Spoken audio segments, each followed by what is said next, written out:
As we enter the final quarter of 2023, global inflation levels remain elevated and interest rates remain at levels not seen since the global financial crisis of 2008, following more than 18 months of central bank hiking policy. Inflation has been falling and was expected to get close to central bank targets during the latter part of this year in the US and mid-2024 for the UK. However, more recently there have been some worrying signs that energy prices have risen, and there is also a growing notion amongst economists that structural challenges like deglobalization could leave the natural rate of inflation settling higher than in the past few decades.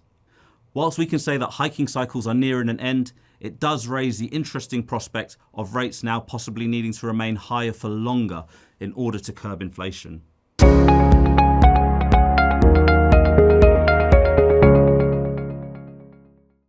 There are many conflicting economic signals at present.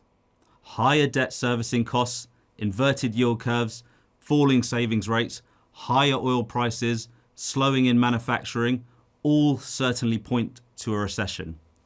And yet, the job market remains strong, unemployment levels are low, and consumers still appear to be spending their excess reserves from the COVID times. Reading the tea leaves is hard. One thing is clear, however. It is very rare that after such a protracted rate hiking cycle that inflation pressures can abate without a recession.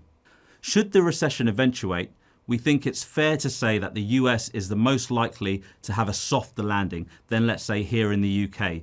But the degree and the timing of this is the great unknown. Many thought it would have already happened. Perhaps the impact of COVID and consumer spending patterns has elongated matters.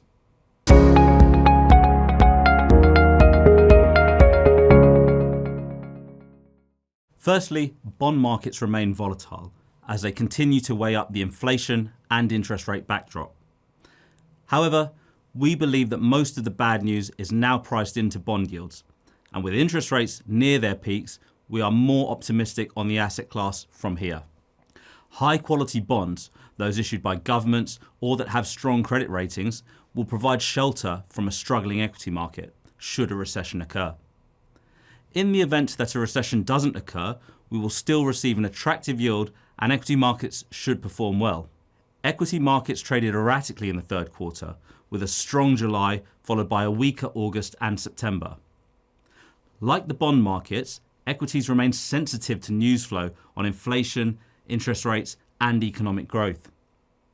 We believe that equities remain one of the few asset classes that can deliver returns ahead of inflation over the medium to longer term.